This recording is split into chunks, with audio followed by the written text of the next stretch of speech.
Hello, मेल्सी Isaac के साथ Bible प्रश्नोत्तरी में आप सभी का स्वागत है। आज जिस सवाल को हम देखने जा रहे हैं वह है, क्या यहेजकेल 28वां अध्याय 12 से 19 पद शैतान को दर्शाता है। आइए हम पद्यांश में चलते हैं।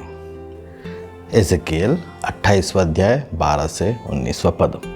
हे मनुष्य के संतान, सोर के राजा के विषय में विलाप का गीत बनाकर उससे कहा, परमेश्वर यहोवा यूं कहता है, तू तो उत्तम से भी उत्तम है, तू बुद्धि से भरपूर और सर्वांग सुंदर है। तू परमेश्वर के एदन नामक बारी में था। तेरे पास आभूषण, माणिक, पद्मराग, हीरा, फिरोजा, सुलेमानी मणि, यशब, नीलमणि, मरकत और लाल सब भांति के मणि और सोने के पहरावे थे। तेरे डफ और बांसुलियाँ तुझ में बनाई गई थी। जिस दिन तू सिरजा गया था उस दिन वे भी तैयार की गई थी। तू छाने वाला अभिषिक्त करूब था। मैंने तुझे ऐसा ठहराया कि तू परमेश्वर के पवित्र पर्वत पर रहता था। तू आग सरीखे चमकने वाले मणियों के बीच चलता फिरता था। जिस दिन से तू सिरजा गया और जिस दिन तुझ में कुटिलता ना पाई गई, उस समय तक तू अपनी सारी चाल चलन में निर्दोष रहा। परंतु लेन देन की बहुतायत के कारण तू उपद्रव से भरकर पापी हो गया। इसी से मैंने तुझे अपवित्र जानकर परमेश्वर के पर्वत पर से उतारा। और हे छाने वाले करूब, मैंने तुझे आग सरीखे चमकने वाले मणियों के बीच से नाश किया है। सुंदरता के कारण तेरा मन फूल उठा था और वैभव के कारण तेरी बुद्धि बिगड़ गई थी। मैंने तुझे भूमि पर पटक दिया और राजाओं के सामने तुझे रखा कि वो तुझको देखें। तेरे अधर्म के कामों की बहुतायत से और तेरे लेन देन की कुटिलता से तेरे पवित्र स्थान अपवित्र हो गए। सो मैंने तुझ में से ऐसी आग उत्पन्न की जिससे तू भस्म हुआ, और मैंने तुझे सब देखने वालों के सामने भूमि पर भस्म कर डाला है। देश देश के लोगों में से जितने तुझे जानते हैं वे सब तेरे कारण विस्मित हुए।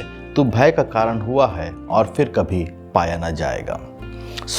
प्रथम प्रश्न यह है, सोर का राजा कौन है। सोर के राजा के पहचान के विषय में बहुत सारे अवधारणाएं प्रचलित हैं। पहली अवधारणा यह है कि वह एक काल्पनिक पात्र था।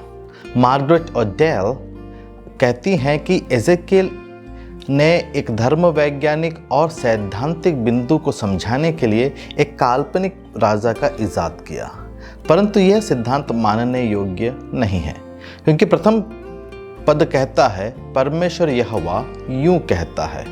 इसका अर्थ यह है कि कल्पना करने वाला व्यक्ति यहेजकेल नहीं परंतु परमेश्वर है, और यह सिद्धांत स्वीकार करने योग्य नहीं है। दूसरा, कुछ विद्वान इस राजा की पहचान आदम के रूप में करते हैं।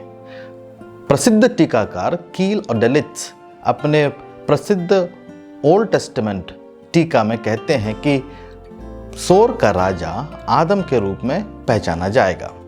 जोसेफ ब्लैकिनसोप और वॉल्टर आइक्रॉट इस सिद्धांत का सहमति जताते हैं। उनके आधार पर आदम की पतन की तुलना सोर के राजा के पतन से किया जा सकता है, लेकिन मुझे लगता है कि यह व्याख्यान सही नहीं है, क्योंकि जब भी आप इस पद्यांश को सामान्यतः पढ़ते हैं यह अर्थ उभर कर नहीं आता है। तीसरी अवधारणा यह है कि सोर का राजा यहेजकेल के समय में सोर का वास्तविक राजा था। अधिकांश विद्वान राजा की पहचान एतबाल 3 के रूप में करते हैं, जिसने 591 से 573 ईसा पूर्व तक शासन किया था। फ्रैंक गेबलिन, पॉल इंस, पीटर क्रेगी, रोनाल्ड एम हॉल्स जैसे विद्वान इस अवधारणा का समर्थन करते हैं। चौथा, कि यह शैतान को दर्शाता है। यह शिक्षा चर्च पिता ओरिगन के द्वारा प्रारंभ किया गया था और टर्टुलियन और ऑगस्टिन के द्वारा जारी रखा गया था, और आज भी इस सिद्धांत को माना जाता है। लेकिन एक महत्वपूर्ण पहलू को ध्यान देना आवश्यक है। कलीसिया के पिता ओरिगन, टर्टुलियन, ऑगस्टिन और अन्य लोग बाइबल के आलंकारिक व्याख्या को प्राथमिकता देते थे, लेकिन बाइबल की व्याख्या करने की इस पद्धति को आज बहुत हद तक अस्वीकार कर दिया गया है। आज हम बाइबल की ऐतिहासिक व्याकरणिक व्याख्या में विश्वास करते हैं। बाइबल के शिक्षक होने के नाते मैं आलंकारिक व्याख्या का समर्थन बिल्कुल नहीं करता हूं। तो सोर का राजा कौन है? आइए इसकी पहचान करने से पहले हमें एक पद्यांश का विश्लेषण अत्यंत आवश्यक है। हिंदी बाइबल में एक विवादास्पद हिस्सा पाया जाता है। हिंदी बाइबल में 13वां पद में यूं लिखा है, तेरे डफ और बांसुलियां तुझमें बनाई गई थी, जिस दिन तू सृजा गया था उस दिन वे भी तैयार की गई थी। ये पद्यांश किंग जेम्स वर्जन से का अनुवाद है, जहां पर यूं लिखा है, the workmanship of your timbrels and pipes was prepared for you on the day you were created. लेकिन कालांतर में जब मूल कृतियों को अध्ययन किया गया और हिब्रू भाषा का सही रीति से व्याख्यान किया गया तो इस अनुवाद को तिरस्कृत कर दिया गया। इसलिए इस वाक्यांश का उपयोग अन्य कोई बाइबल संस्करण नहीं करता है। मैं आपके लिए NIV बाइबल पढ़ के सुनाता हूँ। NIV बाइबल कहता है, you were created in Eden, the garden of God, every precious stone adorned you, carnelian, chrysolite and emerald, topaz, onyx and jasper, lapis lazuli, turquoise and beryl. Your settings and mountings were made of gold, and on the day you were created, they were prepared. और इसलिए मछली Bible जो India Bible publisher के द्वारा प्रकाशित किया गया था, इस पद्यांश का सही अनुवाद करते हैं। वहाँ लिखा है, तू परमेश्वर के उद्यान अदन में था, तेरे वस्त्र हर प्रकार के बहुमूल्य माणिक्य अर्थात लाल मीना, पुखराज, हीरा, फिरोजा, सुलेमानी मणि, यशब, नीलमणि, मरकत और लाल से जुड़ी हुई थी। ये सब सोने की कलापूर्ण खांचों और घरों में जड़े हुए थे। जिस दिन तू सृजा गया उस दिन ये तैयार किए गए। इसलिए ये कहना कि सोर के राजा में वाद्य यंत्र था, इब्रानी बाइबल का सही अनुवाद नहीं है।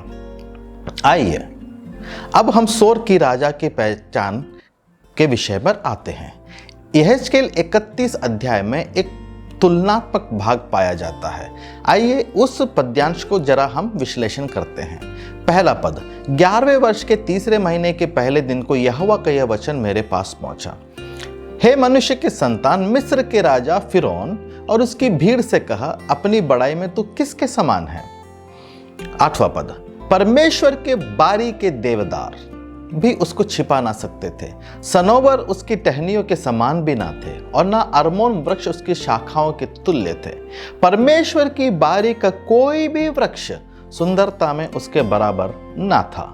मैंने उसे डालियों की बहुताय से सुंदर बनाया था, यहाँ तक कि एदन के सब वृक्ष जो परमेश्वर के बारी में थे उससे डाह करते थे।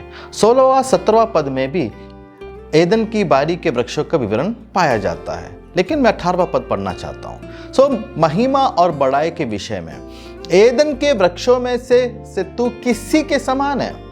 तू तो एदन के और वृक्षों के साथ अधोलोक में उतारा जाएगा और खतना रहित लोगों के बीच तलवार से मारे हुओं के संग पड़ा रहेगा। फिरौन अपनी सारी भेड़ भाड़ समेत यूं ही होगा, परमेश्वर यहोवा की वाणी है। इसलिए इस आयत में फिरौन को, इस पद्यांश में फिरौन को अदन के बाग के सब पेड़ों से उत्तम दिखाया गया है। यह एक प्रतीकात्मक भाषा है जो एजेकियल में बार बार हमको देखने को मिलता है।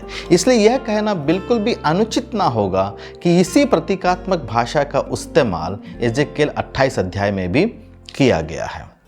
व्याख्यानकर्ता इस पद्यांश में 9 बातें दिखाते हैं कि यह शैतान को दर्शाता है। आइए हम जरा उसको देख लेते हैं। नंबर 1, तू उत्तम से भी उत्तम है, तू बुद्धि से भरपूर और सर्वांग सुंदर है। 2, तू परमेश्वर की एदन नामक बारी में था। 3, तू छाने वाला अभिषिक्त करूब था। 4, तू परमेश्वर के पवित्र पर्वत पर रहता था। 5, जिस दिन से तू सृजा गया और जिस दिन तक तुझ में कुटिलता ना पाई गई। 6, उस समय तक तू अपनी सारी चाल चलन में निर्दोष था। 7, इसी से मैंने तुझे अपवित्र जानकर परमेश्वर के पर्वत पर से उतारा। 8, हे छाने वाले करूब, मैंने तुझे आग सरीखे चमकने वाले मणियों के बीच में से नाश किया है। 9, सुंदरता के कारण तेरा मन फूल उठा था और वैभव के कारण तेरी बुद्धि बिगड़ गई थी। यदि हम इन बिंदुओं की तुलना 31वें अध्याय के साथ में करेंगे तो यह स्पष्ट होने लगता है कि एजेकियल यहाँ एक प्रतीकात्मक भाषा का इस्तेमाल कर रहा है। यदि हम 28वें अध्याय को शाब्दिक रूप से व्याख्या करें और 31वें अध्याय को प्रतीकात्मक रूप से व्याख्या करें तो व्याख्यानात्मक शास्त्र का एक विरोधाभास वहां पर जाहिर होने लगता है। इतना ही नहीं, इन पद्यांश में से निम्नलिखित पदों को व्याख्यान करना शैतान के दृष्टिकोण से कठिन पाया जाता है। नंबर 1, हे मनुष्य के संतान, सोर के राजा के विषय में विलाप का गीत बनाकर उससे कहा। बाइबल में कोई भी ऐसा भाग नहीं है जहां पर शैतान के पतन पर अफसोस जताया गया है। दूसरा, तेरे वस्त्र हर प्रकार के बहुमूल्य माणिक्य अर्थात लाल मीना, पुखराज, हीरा, फिरोजा, सुलेमानी मणि, यशब, नीलमणि, मरकत और लाल से जड़ी हुई थी। ये सब सोने की कलापूर्ण खांचों और घरों में जड़े हुए थे। यह पद एक सांसारिक व्यक्ति पर सटीक बैठती है, ना कि स्वर्गदूत पर। तीसरा, परंतु लेन देन की बहुतायत कारण तू उपद्रव से भरकर पापी हो गया। व्यापार और हिंसा करके पापी बन जाना एक राजा पर सटीक बैठता है, ना कि स्वर्गदूत पर। चौथा, मैंने तुझे भूमि पर पटक दिया और राजाओं के सामने तुझे रखा कि वह तुझको देखें। इस पद्यांश को भी शैतान के दृष्टिकोण से व्याख्यान करना कठिन है। पांचवा, सो मैंने तुझमें से एक ऐसी आग उत्पन्न की जिससे तू भस्म हुआ और मैंने तुझे सब देखने वालों के सामने भूमि पर भस्म कर डाला है। यह शैतान के दृष्टिकोण से व्याख्यान करने के लिए अत्यंत कठिन हिस्सा है, क्योंकि हम जानते हैं कि शैतान का नाश अभी तक नहीं हुआ है। छठवां, देश देश के लोगों में से जितने तुझे जानते हैं वह सब तेरे कारण विस्मित हुए। तू भय का कारण हुआ है और फिर कभी पाया ना जाएगा। यह कथन फिर कभी पाया ना जाएगा शैतान के दृष्टिकोण से व्याख्यान करना असंभव है, क्योंकि शैतान आज भी पाया जाता है। लेकिन मैं एक और तर्क आपके सामने रखना चाहता हूं। 28वें अध्याय का पहला से लेकर 8वां पद तक शैतान के व्याख्यान के खिलाफ एक शक्तिशाली तर्क है। मैं पढ़ के आपको बताता हूं। पहला पद, यहोवा का यह वचन मेरे पास पहुंचा। हे मनुष्य के संतान, सोर के प्रधान से कहा, परमेश्वर यहोवा यूं कहता है कि तू मन में फूल कर यह कहा है, मैं ईश्वर हूं, मैं समुद्र के बीच परमेश्वर के आसन पर बैठा हुआ हूं। परंतु यद्यपि तू अपने आप को परमेश्वर सा दिखाता है तो भी तू ईश्वर नहीं, मनुष्य ही है। इस कारण परमेश्वर यहोवा यूं कहता है, तू जो अपना मन परमेश्वर सा दिखाता है, तब क्या तू अपने घात करने वालों के सामने कहता रहेगा कि तू परमेश्वर है? तू अपने घायल करने वालों के हाथ में ईश्वर नहीं, मनुष्य ही ठहरेगा। देखिए, उपरोक्त भाग में यह स्पष्ट है कि सोर का राजा खुद को ईश्वर होने की घोषणा किया था और ईश्वर की तरह व्यवहार कर रहा था। इसी कारण यहेजकेल 28वां अध्याय के 12 पद से नीचे एक तुलनात्मक रीति में उसको करूब के रूप में वर्णित किया गया है। मैं एक और ऐतिहासिक तर्क देना चाहता हूं जो सोर के राजा को शैतान के रूप में नहीं परंतु एक राजा के रूप में व्यक्त करता है। सोर वास्तविक में 2 शहरों से बना हुआ एक देश था। पहला शहर फोइनिशिया के मुख्य भूमि पर था और दूसरा शहर एक द्वीप पर था।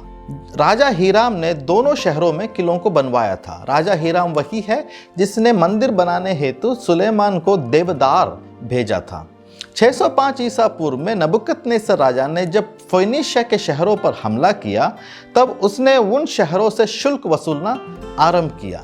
लेकिन 586 ईसा पूर्व में जब नबुकदनेस्सर यरूशलेम को तबाह कर दिया, करने के बाद उसने फोइनिशिया के तरफ कूच किया और उस फोइनिशिया के मुख्य भूभाग में बना हुआ शहर के चारों तरफ 13 साल 585 से 572 ईसा पूर्व 13 साल घेराबंदी किया। लेकिन उस द्वीप में पाए जाने वाला शहर पर वो हमला ना बोल सका क्योंकि उसके पास में नौसेना नहीं थी। 334 ईसा पूर्व में सिकंदर महान ने फोइनिशिया के इन शहरों पर हमला किया। सिदोन ने आसानी से आत्मसमर्पण कर दिया, लेकिन सोर सिकंदर के सामने विरोध किया। उनको लगा कि नेबुकदनेस्सर के जैसे सिकंदर भी द्वीप पर हमला नहीं कर पाएगा क्योंकि उसके पास भी नौसेना नहीं थी, लेकिन वो पूरी तरह गलत थे। सिकंदर ने एक तटीय शहर तक एक पुल को बनवाया और बनवाने के बाद में शहर में कोहराम मचा दिया। James Usher annals of the world में यूं कहते हैं, बताया गया है कि हमले में 8,000 सौर निवासियों की मौत हो गई। बाद में 2,000 सौर निवासियों को समुद्र तट पर क्रूज पर चढ़ाकर मार डाल दिया गया और 30,000 को गुलामी में बेच दिया गया था। सिकंदर जबकि केवल 400 लोगों को खोया था। यह एजेकिएल की भविष्यवाणी की पूर्तिकरण का अद्भुत उदाहरण है। उपरोक्त विश्लेषण के आधार पर कि यहेजकेल 28 में सोर का राजा शैतान नहीं है करके हम कह सकते हैं, लेकिन हम यह भी कह सकते हैं कि सोर का राजा वहाँ का वास्तविक राजा था और उस शहर के पाप और अभिमान और घमंड का प्रतिनिधित्व करता था। अब एक सवाल पूछा जाएगा, क्या यह संभव है कि सोर के राजा के पतन को शैतान के पतन की तुलना में लिखा गया है? नॉर्मन गाइजलर अपनी प्रसिद्ध पुस्तक when critics ask a popular handbook of Bible difficulties में यूं कहते हैं, इस बाइबल के हिस्से का संदेश सभी पर लागू होता है। परमेश्वर उन सभी को दंडित करता है जो परमेश्वर के प्रति अभिमान और अहंकार में स्वयं को उपकृत करते हैं, चाहे वो राजा हो, दुष्टात्मा हो या आम लोग हो। और जाहिर है शैतान स्वयं ऐसे सभी अभिमानी प्राणियों का सबसे अच्छा उदाहरण है। धन्यवाद। मैं एक और प्रश्न के साथ में आपके सामने शीघ्र हाजिर होऊंगा। धन्यवाद।